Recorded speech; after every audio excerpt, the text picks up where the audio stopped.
segundos antes de arrancar el programa, Wallman me decía que no podía haber dos pisos económicos juntos, que teníamos que alternar con uno político. Y esa discusión yo le planteaba que no, porque la historia se iba narrando de esa manera, que el programa, el croquis del programa así lo indicaba, y que en todo caso tenía que construirse a partir del diálogo, y el ejercicio es aprender a dialogar sin interrumpirse o encontrando los puntos, porque justamente, digo, este espacio apunta a una narrativa polifónica. Con lo cual vamos a empezar viendo los componentes de lo que puede ser una corrida de los bancos o una devaluación inducida por el FMI, los componentes de la jornada de ayer que llevan a estas dos explicaciones, y luego vamos a quedarnos con dos definiciones clave de lo que fueron las más de 3 horas de streaming del gobierno, y decimos que fue 3 horas de streaming de gobierno porque hubo declaraciones, digo, el presidente es muy interesante, después lo voy a contar, porque el presidente nadie le daba bola, hablaba y digo, era como un comentador, como el comentarista. Sí, sí. Muy interesante el rol, ¿no? Porque le fueron a construir el muro de contención en esta explicación que fueron 3 horas hablando de economía, las 3 horas.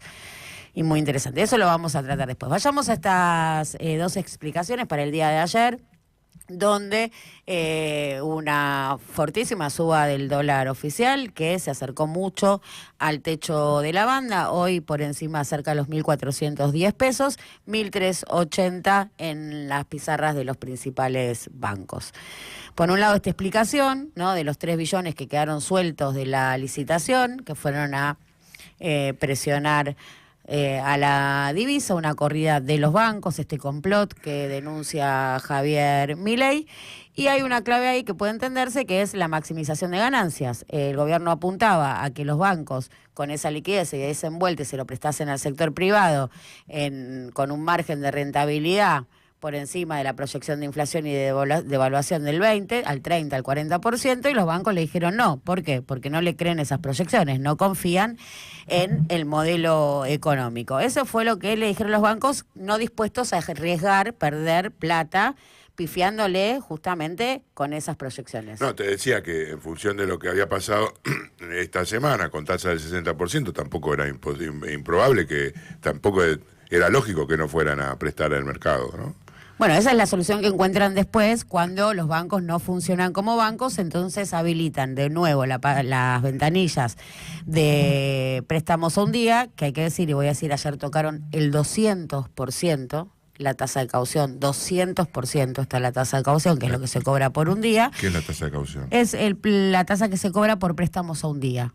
Muchas de las pymes, claro, necesitan apalancamiento, o sea, financiamiento diario, porque el lapso que pasa entre que cobras el cheque y necesitas la guita, digo, se dan diferentes mecanismos que existen estas posiciones de liquidez a un día, y sobre todo los bancos que tienen esos pesos y que los tienen que poner a hacer laburar en cuestión de horas, porque los tienen liberados de 11 de la mañana a 1 del mediodía, saben que entonces facturan en esa, bueno, ahí hay mucho juego, mecanismos que sobre todo capitalizan en muy corto plazo, ¿no? Y esas tasas, que son de cortísimo plazo para un día, están en el 200%, y casi que hoy funcionan de tasa de referencia porque el Banco Central y el Tesoro decidió esto de la tasa endógena, que solo que la tasa surgiera de la oferta y demanda del mercado, también para problematizar. Pero volvamos a esto de los bancos.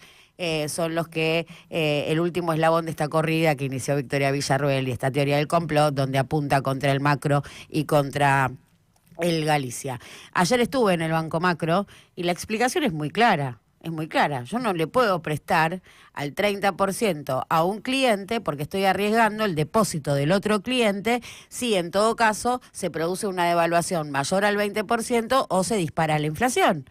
Digo, pierdo muchísima guita que no es mía, que son de los clientes. Esta es la explicación que te dan los bancos. Acá lo que se sabe es que la devaluación es inexorable, y lo que se pregunta los analistas y los consultores es si más tarde o más temprano.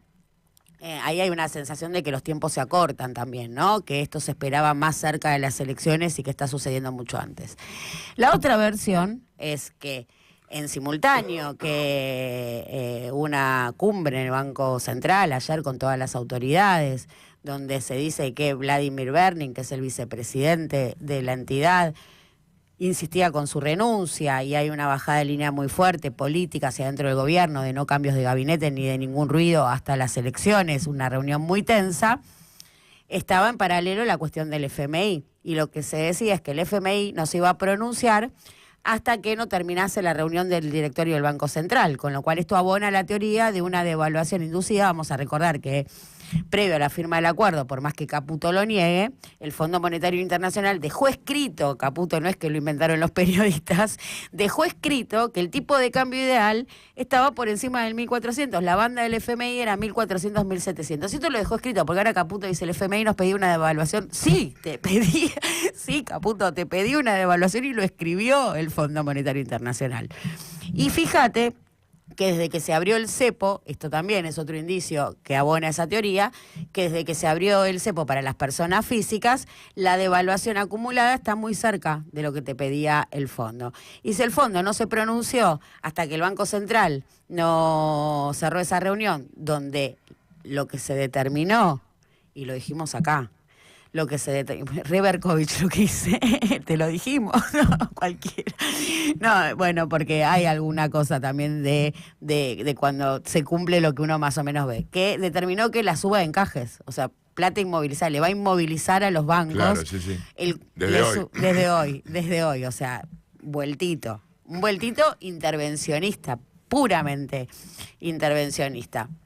Y se determinó eso. Y después sí, finalmente salió este comunicado del Fondo Monetario Internacional, que es un comunicado de prensa, hay que ver hoy la letra chica del acuerdo, pero si se sobresale algo en la comunicación de ayer es la vaguedad total, no hay ninguna precisión numérica en los patrones de los números, de las cifras, ninguna precisión numérica, es una carta de buenas intenciones, le da un palo respecto a las medidas que tiene que aplicar correctivas, y es muy interesante porque dice tiene que ir a un tipo de cambio más flexible, y tiene que ir a un tipo de cambio más flexible, es una crítica a lo que era el dólar atrasado, donde el gobierno muestra muchas contradicciones, porque hace muy poco, y esto también es uno de los recortes que está, de los recortes que están dando vueltas está el compra campeón, dale campeón compra, de Toto Caputo y lo que se disparó el dólar desde ese momento hasta ahora, adjudicándolo a los ahorristas. Esa lectura también es muy chiquita.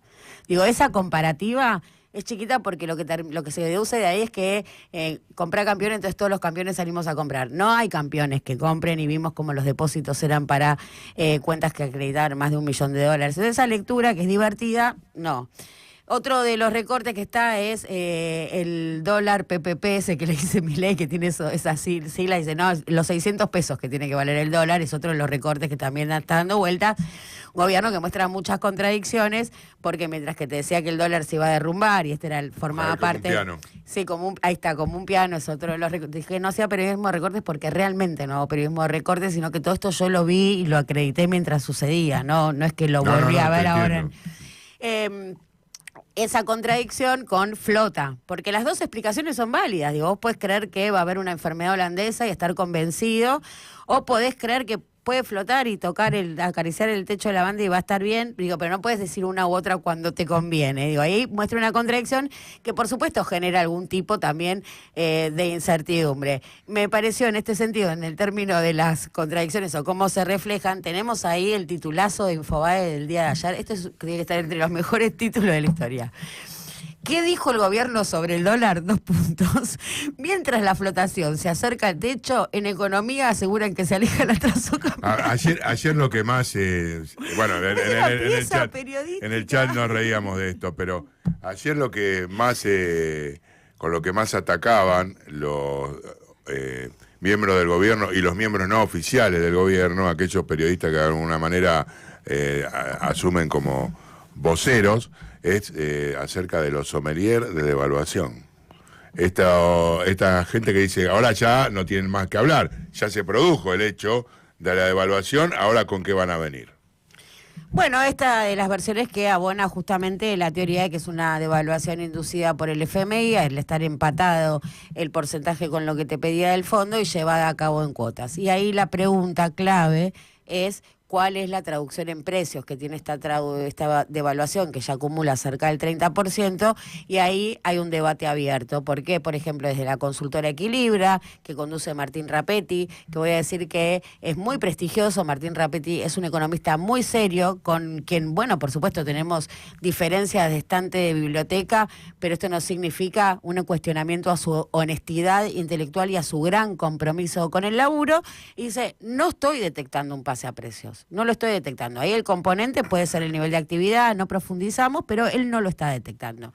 En cambio, Alejandro Banoli, también en la misma línea, con quien también uno puede presentar diferencias, decía: no, bueno, no había pase a precios hasta el 1.350, porque cuando se estableció el esquema entre bandas, claro, la cobertura fue a 1.400. Entonces, cuando empieza a haber nuevas coberturas, a partir de los 1.400 y se empieza a acelerar. Y en ese sentido, hoy ya mandaron remarcaciones que incluso llegan al 9%, todos lo que es automotrices. Automotrices ya subió todo, automotrices tiene mucho componente importado y ya mandó las listas totalmente actualizadas en el día de la fecha. Con lo cual también ahí es una pregunta abierta. No son pocos los economistas más cercanos a Banoli que dicen: ahora se empieza a acelerar. Clave en el día de hoy, el frente cambiario, por supuesto. Ayer se anunció el desembolso de 2.000 millones del FMI, hoy hay que pagar 850, ya nos quedan 1.150. 1.150 que si lo comparamos con los dólares que se compraron por home banking, así como cuentan los diarios, solo en junio fueron 2.000. O sea, para dimensionar también, digo, cuánto se puede calmar el mercado con esto, ¿no? También es una pregunta abierta. Dato sí que puede torcer la balanza es que hoy se reglamentó la reducción de las retenciones y ver si finalmente el campo dinamiza lo que tiene estoqueado en Ciro Bolsa, que también hay dudas, porque fíjate vos que si yo te digo, y que todos sabemos, y que nadie descarta que la devaluación inexorablemente va a suceder, y vos sos acopiador, ¿por qué vas a... ¿Pero para qué lo vas a liberar ahora? Aparte porque ya las retenciones son permanentes, o sea que después podés mejorarlo incluso más. La especulación está a la orden del día. ¿Qué va a liberar porque vas a poder vender ahora si no tenés necesidad? Bueno, hay que ver cómo son los acuerdos políticos de los cuales este gobierno carece, porque una vez más, si vamos a abonar, y ahí retomamos el principio, la hipótesis de que esto es una corrida de los bancos, que con mucha maldad el Banco Macro y el Banco Galicia respondieron al mandato de Villarruel y Germán Martínez, que le pagaron a Stiglitz, que además le pagaron a Stiglitz. Bueno, ahí detectar que si eso fue así, bueno, vos tenés un problema político, porque si te conspiran, la debilidad es tuya. Digo, vos justamente en el ejercicio del poder lo que tenés que deshacer es desarmar las conspiraciones. O que una vez más estás hablando mal de vos mismo. Y si te dejas conducir por el FMI, bueno, una vez más, qué lindo que te conduzca una mujer. Confianza en tu radio.